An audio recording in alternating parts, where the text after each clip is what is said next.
So you go to the doctor and you complain of back pain. She then tells you to lie down and to relax. The next thing you know, you feel these tiny pointy things on your back. What the heck is going on? So you turn on, she's holding these long pointy needles. What is she doing? Relax, she's treating your back pain with acupuncture. So my name is Phung, and I'll talk to you about acupuncture. The medical field is a rapidly advancing field.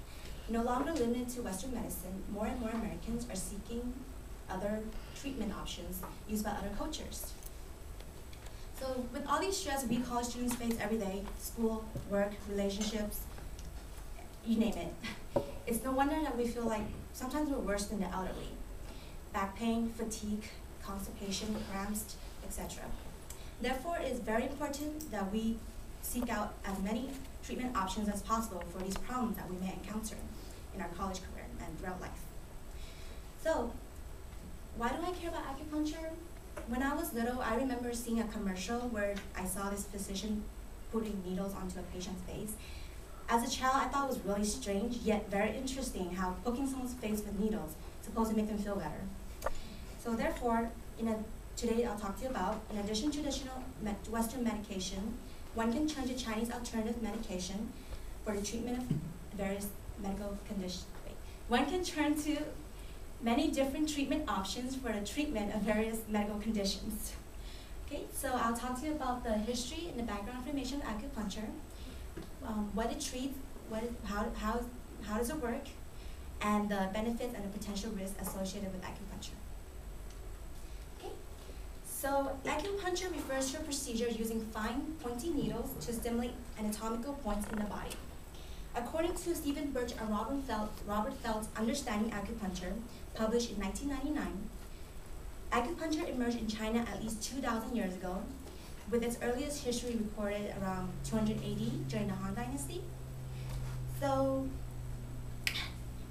traditionally, the Chinese believe that the body is filled with pathways of flow of energy, also known as qi, and when this pathway is disrupted, you can use needles to basically rebalance this flow of energy, and thus relieve the body of various medical conditions.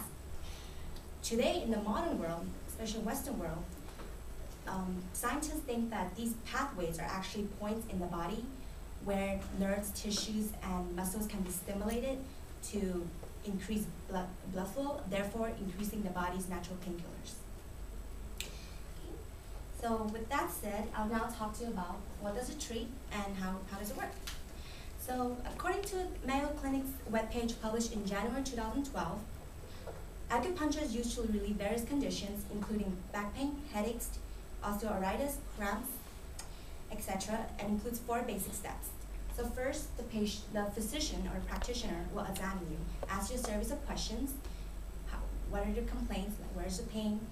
Your lifestyles, your behaviors. And she'll also then examine your face, your pulse rate, and your tongue, and see where the pain is. Second, she'll have you lie down or have you sit down. She'll start inserting needles. It may feel a little uncomfortable, just a little bit. So don't worry, don't panic. Then, after she inserts the needle, these needles might be near where your pain is, or it might be a little further away, depending on the body. Then she'll apply heat or electrical impulses to stimulate the needles. After about 10 to 20 minutes of you being still, she'll remove the needles gently. And treatment can vary from maybe 1 session to several sessions over a year. Now that you're more familiar with acupuncture, and I'll talk to you about the benefits and the risks. So some of the benefits of acupuncture is that it relieves chronic pain and pain after surgery.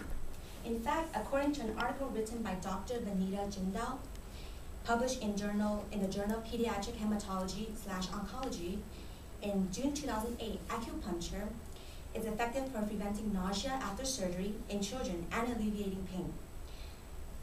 Another benefit is that if painkillers don't work, the patient can also turn to acupuncture, as many options as possible to see if something works. So, furthermore, acupuncture is widely practiced. According to the National Center for Complementary and Alternative Medicine webpage updated in August 2011, there's a report from the Consensus Development Conference on Acupuncture held at National Institute of Health from in 1997 say that acupuncture is widely used by thousands of physicians, dentists, acupuncturists, and other practitioners. So therefore, it's very accessible, especially in the United States. So although safe and correctly performed, acupuncture does have its potential risks. Some of these risks include blood, bleeding, soreness near the sites of insertion, and you may contract infectious diseases from unclean needles. But these risks are minimized under a competent practitioner. So a competent practitioner is someone who's been licensed. They've gone through traditional Chinese medicine courses, usually at graduate level. They went through the national exam offered by the National Certification Commission for Acupuncture and Oriental Medicine, and they went through a lot of training hours. Wow, so I hope you have learned a great deal of acupuncture. So you can see that with Chinese traditional medicine, one is not limited to Western medicine for treatment of many kinds of medical conditions. I talked to you about the history at the background. What does it treat? How does it work? And the benefits and the risk. So, wow, who knew needles can actually have healing powers? Similar to vaccination shots, these acupuncture needles can be used to help treat you. So next time you see someone poking someone with needles on their face or their body, don't panic, it's just acupuncture.